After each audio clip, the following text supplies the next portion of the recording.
शरीरात्मसंयोगम्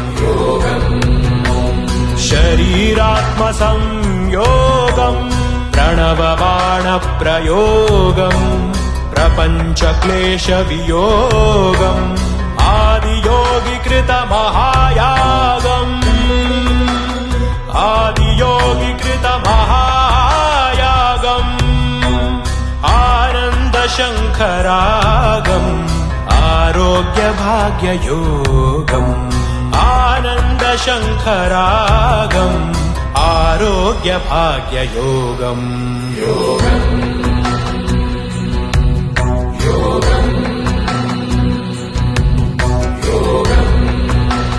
शरीरात्मसंयोगम् शरीरात्मसंयोगम्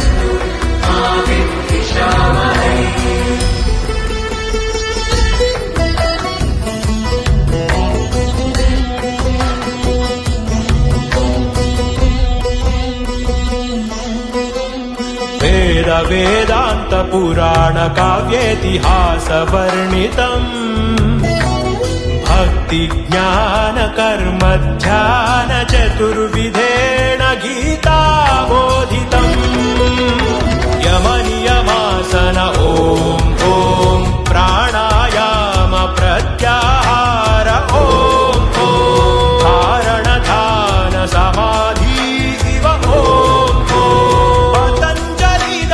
अष्टांग साधना शोभितम् अनंत शांति कामुकम् अचिन्त्य मोक्षदायकम् शरीरात्मसंयोगम् शरीरात्मसंयोगम्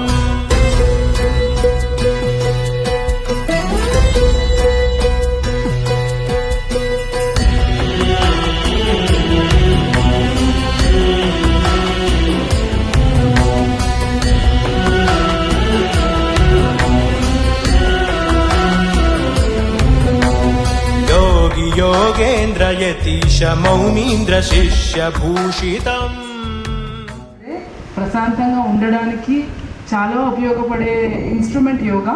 సో దాన్ని మనం యోగాని కనుక మనం రోజు మన లైఫ్ స్టైల్లో భాగంగా చేసుకోగలిగితే మన చుట్టూ పరిస్థితులు ఎలా ఉన్నా సరే మనలో ప్రశాంతత కోల్పోకుండా మనల్ని మనం జయించడం అనేది చాలా కష్టమైనది. ఇందాక సంకల్పంలో కూడా చాలా మంచి సంకల్పం చెప్పారు. అది ఆ సంకల్పాన్ని మనం నిజంగా రీచ్ అవ్వాలి అంటే కనుక తప్పకుండా యోగా చేయాలి. యోగా కానీ ఎక్సర్సైజ్ కానీ మెడిటేషన్ కానీ ఇవన్నీ మనం చేయాలి.